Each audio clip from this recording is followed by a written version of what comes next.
জনপ্রিয় ধর্মীয় ব্যক্তিত্বদের কাছ থেকে জীবন ঘনিষ্ঠ খুতবা শুনতে বরাবরই ওয়াজ মাহফিলগুলোতে ভিড় জমান ভক্তরা। এমনকি দূর দূরান্ত থেকেও এসব ইসলামিক অনুষ্ঠানগুলোতে হাজির হন অনেকেই।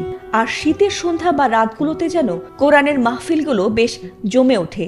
কিন্তু কে জানতো হাজারো ভক্তদেরকে আল্লাহর কথা স্মরণ করাতে এসে হঠাৎই এমন এক ঘটনা ঘটবে যাতে করে মনে দাগ কেটে যাবে উপস্থিত মুসল্লিদের।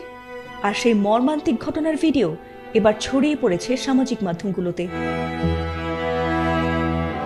কথায় আছে, জন্ম মৃত্যু বিয়ে আল্লাহর হাতে। তাই হয়তোবা কোরআনের মঞ্চে খুতবা দিতে গিয়ে মৃত্যুর কোলে ঢলে পড়েছেন মাওলানা ফরিদুল ইসলাম নামের একজন ইমাম।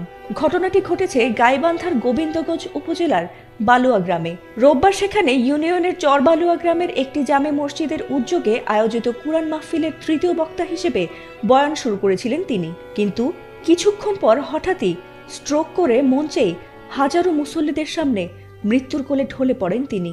আল্লাহ রাব্বুল আলামিনের মেহেরবানিতেই আজকে অল্প সময়ের জন্য যে সময়টুকু দিয়েছেন এর আলোকে কথা বলতে চেষ্টা করব ইনশাআল্লাহ।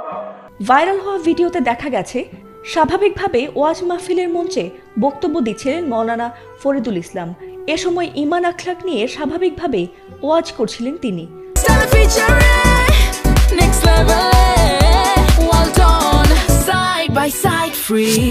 কিন্তু কিছুক্ষণ পর কথা বলার মধ্যে হঠাৎ তার চোখে মুখে ধরা পড়ে অস্বস্তির ছাপ।